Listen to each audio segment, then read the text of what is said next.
So ayun guys, here tayo ngayon sa aming farm and you will see the area of our cornfield pero wala pang tanim because of the weather condition. And beside of that, this is our coconut plant. So wala pa siyang bunga but preparing din siya sa coconut business. Our farm has 3 hectares large of area, so pagtatanim talaga ang aming kabuhayan.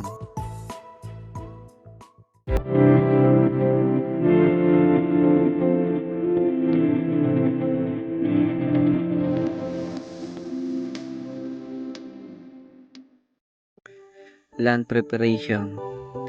Ang unang ginagawa bago magtanim. It takes 2 to 3 weeks. Using a tractor, it makes the land clean and to make the soil smooth for planting. After matapos ng pagtraktor, they use a carabao and araro to make a tudling or linya.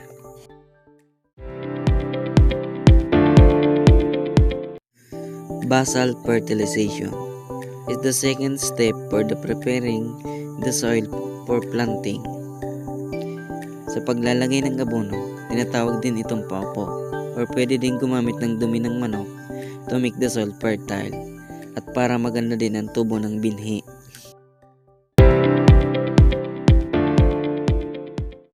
Third step is planting the seed. Choose hybrid variety.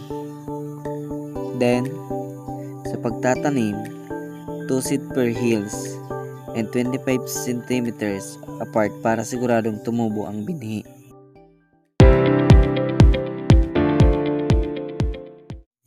After 3 to 4 weeks, using spraying foliar fertilizer to make the sprouted corn healthy.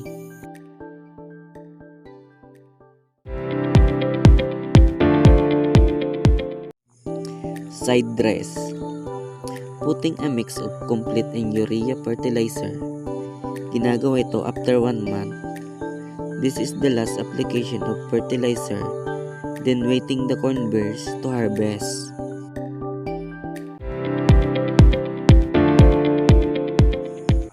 Applying last spray for the sprouted corn. Double check the leaves condition ay isang hakbang ng pest management.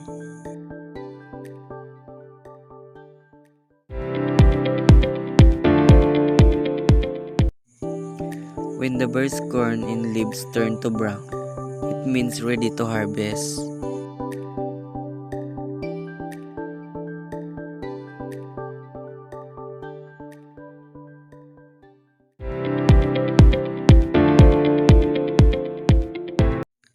Then, final is the sun drying.